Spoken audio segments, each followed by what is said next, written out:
ንግግር ሲባል ያው ንግግርን መምረጥና በተሳካ መልኩ ከሽኖ ሰዎች እንዲገነዘቡት አሳምሮ ማቅረብ ተገቢ ነው። ንግግርን ማሳመር እኮ ጥሩ ነው። ማሳመር ሲባል ሁለት አይነት መገለጫ አለው። አንደኛው ጥሩ ንግግር መናገር ነው። ይሄ ራሱን የቻለ ምንም የማንወለዳበት ነገር ነው። ትህትናም ያስፈልጋል። አንዳንዴ ጠንከር ማለት ሲያስፈልግ ጠንከር ማለት ተገቢ ነው። ይሄን መካከለኝነት ያስፈልጋል። ግን እንበልና ብዙዎቻችን በአማርኛም ይሁን በሌላ ቋንቋ የሆነ እውነታን ለሰዎች ለማብራራት ስንሞክር ቃላት አመራረጣችን አንዳንዴ ወይ ድንበር ያለፈ ክሸና ውስጥ ይገባል፣ ወይ ደግሞ በተቃራኒው ምንም ለሰዎች ግልጽ ባልሆነ መልኩ ሐሳባችንን ራሱ መግለጽ የማንችልበት ደረጃ እንደርሳለን።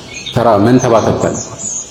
ለምንድነው? ትኩረት ስለማንሰጠው እና አሁን ንግግር ማሳመር ተገቢ ነው። ግን ያንን ስናደርግ ዋናው ዓላማችን ሐሳቡን ግልጽ ማድረግ ነው። የሁሉ ነገር የመጀመሪያ ዓላማ ያ ነገር በራሱ የሚፈለግበት ነገርን የሚያጎላ መሆን አለበት። ንግግር ዓላማው ምንድነው? መግባባት ነው አይደለም? የመጀመሪያው ዓላማ መግባባት ነው። መግባባት ማለት ሐሳብህን ግልጽ ማድረግ ማለት ነው። የመጀመሪያው ዓላማ እሱ መሆን አለበት እና አንዳንድ ጊዜ ግን ሰዎች ይህንን ዓላማ ይረሱትና ማሳመር ተገቢ እንደሆነ ይሰማቸዋል። ስለዚህ የተለያዩ ዘይቤዎችን እያመጡ በቀላሉ መገለጽ የሚችለውን ነገር ዙሪያ ጥምጥም ሲሄዱ ወይም አላስፈላጊ ትርፍ ቃላትን ሲያቀርቡ ታያቸው። በተለይ ደግሞ ከቦታው ጋር በማይሄድ መልኩ አሁን ለሕፃን ልጅ አንድን ነገር የምታስረዳበት የንግግር ስልትና ለትላልቆች የምታስረዳበት ስልት ይለያያል። እንደየቦታው ሊለያይ ይችላል እና ድንበር ማለፍ በንግግር ተከልክሏል። መልእክተኛው ዓለይሂ ሰላቱ ወሰላም ኢነላሃ ዩብገዱ አልረጁል አልበሊግ አለዚ የተኸለሉ ቢሊሳኒሂ ከማ ተተኸለሉ አልበቀረቱ ቢሊሳኒሃ ይላሉ። ያኔ ንግግሩን ጥግ ለማድረስ የሚሞክር ሰው ሐታ እያንዳንዱን ቃል ሲመርጥ ምላሱን የሚያሾር ማለት ነው። እንዲህ አይነትን ሰው አላህ ይጠላዋል አሉ። ልክ በቀራ ወይም የሆነች ላም ስትበላ እንዴት ነው ምላሷን የምታሾረውና የምታንቀሳቀሰው? እንደዛ የሚሆን ሰው ማለት ነው። ይሄ ተከለከለ ነው። ተሸዱቅ ፊል ከላም መልእክተኛው ዓለይሂ ሰላቱ ወሰላም አልሙተሸዲቁን አልሙተፈይሂቁን እያሉ እንዲህ አይነት መገለጫዎችን ያወገዙባቸው ሐዲሶች አሉ አይደል? ቃላትን ሲመርጥ ብቻ ጊዜ የሚያጠፋ ማለት ነው። ወሊዛሊክ ሰጅዕ የሚባለው ማለትም ግጥም ባይሆንም ነገር ግን የመጨረሻዎቹ ፊደሎች ቤት የሚመቱ የሚሆንበት የአረበኛ ቃልን የማሳመሪያ ስልት ነው።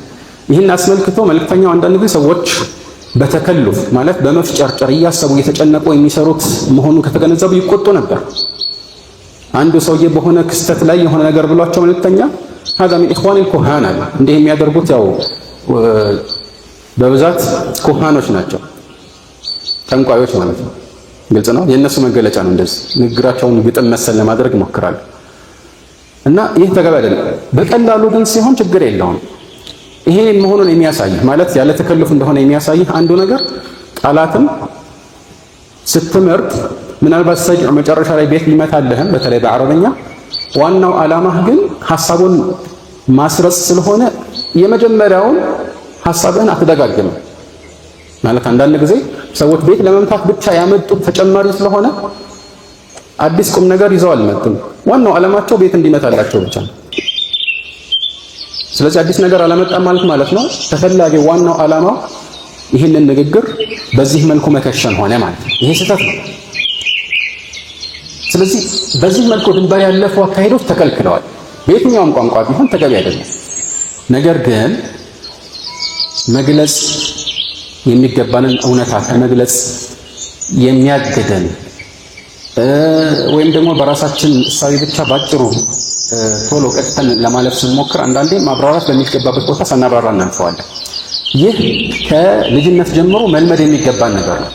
በብዛት ዛሬ ወጣቶቻችንን ከዚያም በፊት ያሉ ታዳጊዎቻችን ስንመለከት ሐሳባቸውን መግለጽ የማይችልበት ደረጃ ላይ እንደደረሱ እናስተውላለን። ማለት ትርፍ የሆኑ ቃላት ሲያበዙ አላስተውላችሁም? ማለት ስልህ እኔ እኮ የምልህ እንደዚህ ብለው አለ እኮ አይደለ አለ አይደል ገባህ አይደል ተረዳኸኝ አይደል ይልሃል። ምንም ነገር ሳይናገር ምንድነው የምረዳህ? መጀመሪያ የሆነ ነገር ንገረኝ። ስለዚህ ልማዱ ነው ገና ከአነሳሱ ይህን ነገር መልመድ ይጠበቅባቸዋል። በተለይ ባሉበት ማህበረሰብ የትኛውም ቋንቋ ይሁን አማርኛ እኛ አሁን እየተነጋገርንበት ያለ ቋንቋ ነው እንጂ የትኛውም ቦታ ላይ ሐሳብን በተገቢው መልኩ መግለጽ በሚገባበት መልኩ ንግግርን መማር ወይም ንግግርን አስተካክሎ ቀርጾ መናገር ተገቢ ነው።